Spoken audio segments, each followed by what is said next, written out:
No, you're right about that. But in the meantime, the Republicans aren't going to be energized. They're going to change huge tentpole like laws. They're going to go after affirmative action. They'll get that, and they're going to take several more things away.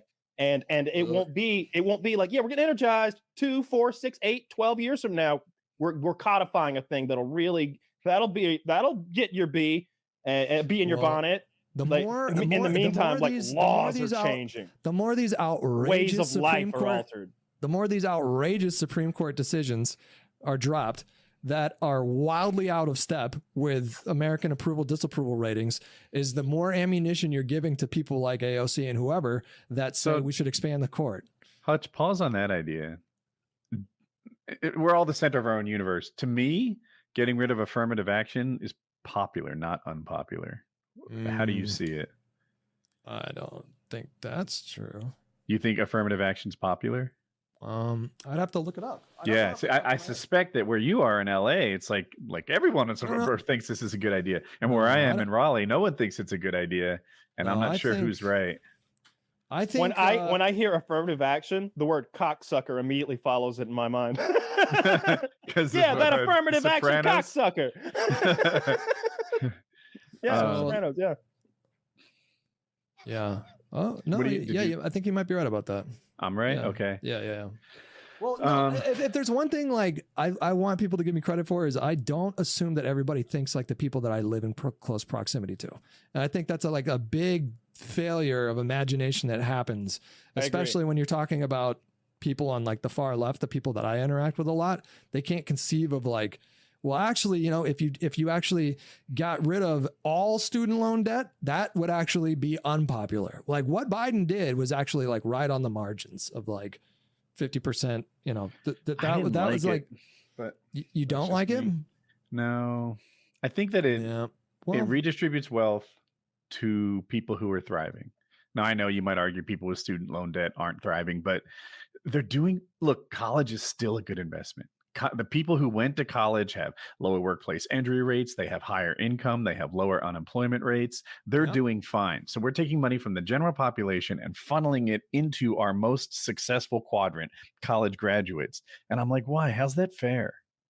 I've heard, so I'm kind of agnostic on that issue, to be honest with you. I don't have a firm stance on it. I'm like, I can understand like it's I agree. Like I'm not going to tell you that I think that that's an invalid opinion. I understand why people have that opinion. So I didn't really like. Did you have any student loan debts that you got forgiven? No, I can't. I wouldn't qualify for it. Oh man, it made me wish that we had preemptively taken out some student loan debts out here for some obscure class locally. Yeah, just cash that on in. I don't know. That one came out of left field, but it's. Well, the part about that I did like is that it stretched it out to $20,000 for Pell Grant recipients. So we know a guy that got that. I think that will make a lot of people happy, and it certainly is a policy position that made a lot of young people happy. I don't know what was the biggest motivating factor for young people swinging so far for Democrats by like historic margins in these elections, whether that was Roe or college student loan debt. But I know that for a lot of young people, they were like, I don't know if they were saying we don't want 50,000 relief or just get rid of all student loan debt, which I always thought was kind of like ridiculous, but there are policies I could come up with that will make people happy that I don't think are good, right? Like what if I just took the child care tax credit and made it like 30 grand a kid?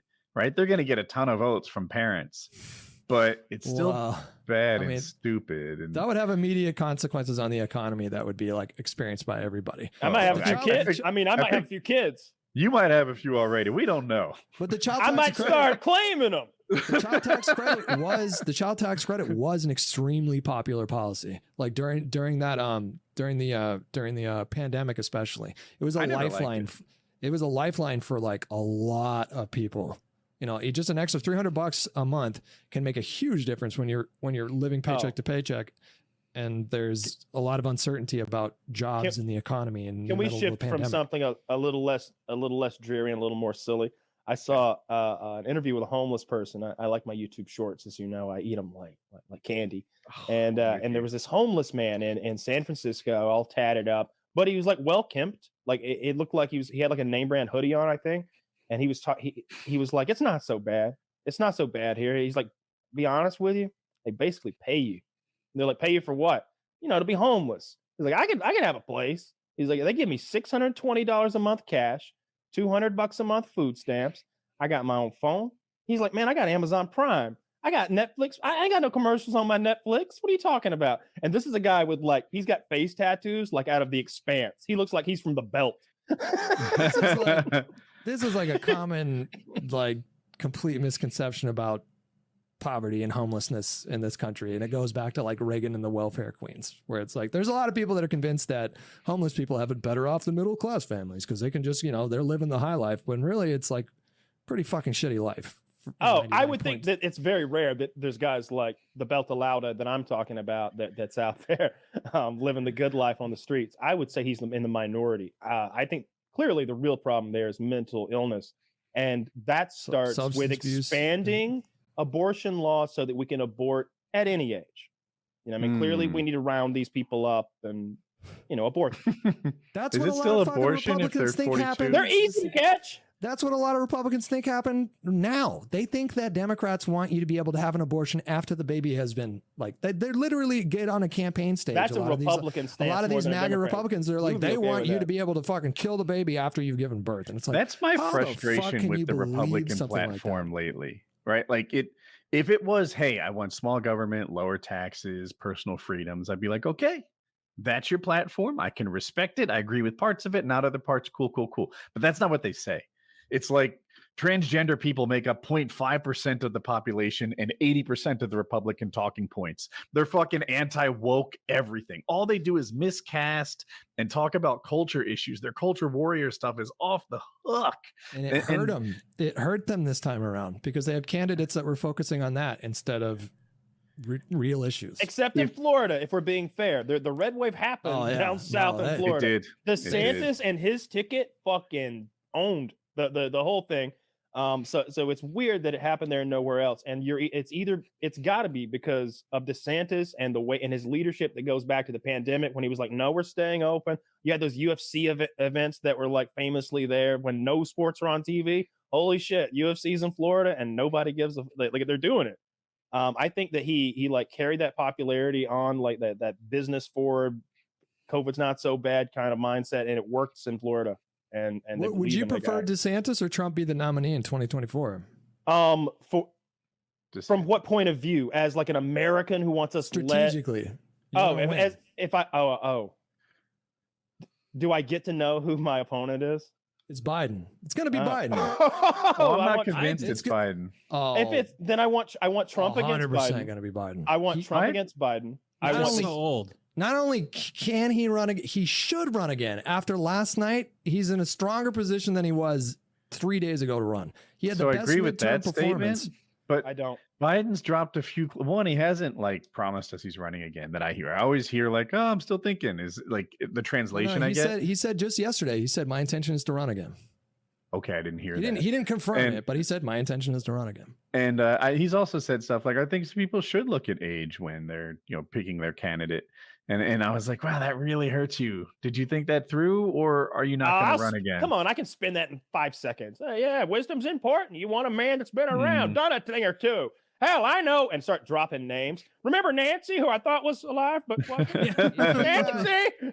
If he got wiped out, I spoke to Kaiser Wilhelm before this.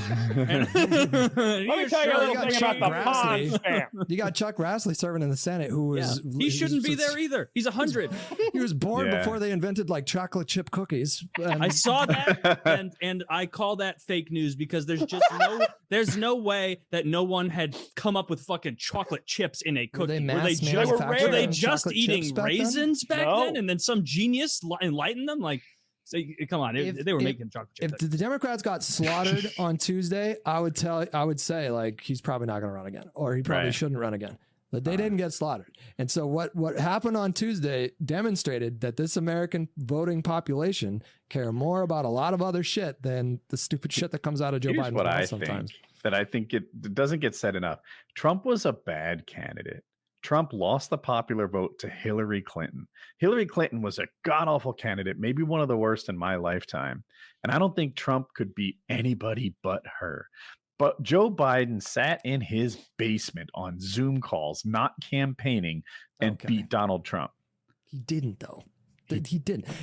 I always thought that was so funny. Like Trump was on Twitter and on the media saying Joe Biden's out. You know, I'm in Pennsylvania and Joe Biden's in the basement. And then you flip on MSNBC and Biden's in Wisconsin. He's in Michigan. He's in Pennsylvania. Like he was actively campaigning the whole time. He just didn't do it as much as Trump because we were in the middle of a pandemic, and Democratic voters wouldn't have wanted to see him throw big rallies. They would have been like, what are you doing? Wear the mask. He threw these weird stay in your car rallies, which was interesting no one because came to his rallies.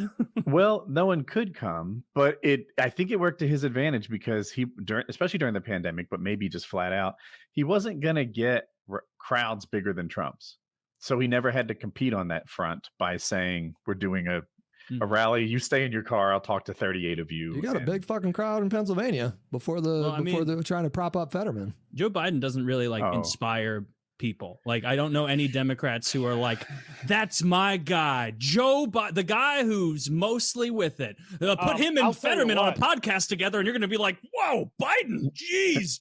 Like, fire and outtakes. They're not voting for someone like Biden because they love when he gets in front of a mic. Really? Well, at this point, they would consider voting for someone like Biden because he's actually passed a lot of broadly popular policies in the last 2 years. He's gotten way more federal legislation passed in his first 2 years with slimmer majorities in Congress than Donald Trump did. Donald Trump failed to get the ACA repealed, and then he got a tax break that nobody really noticed besides like extremely wealthy people. And Donald Trump was offered an infrastructure deal. He could have been the infrastructure guy that Biden was, but he said, I'll only take this if you stop investigating me.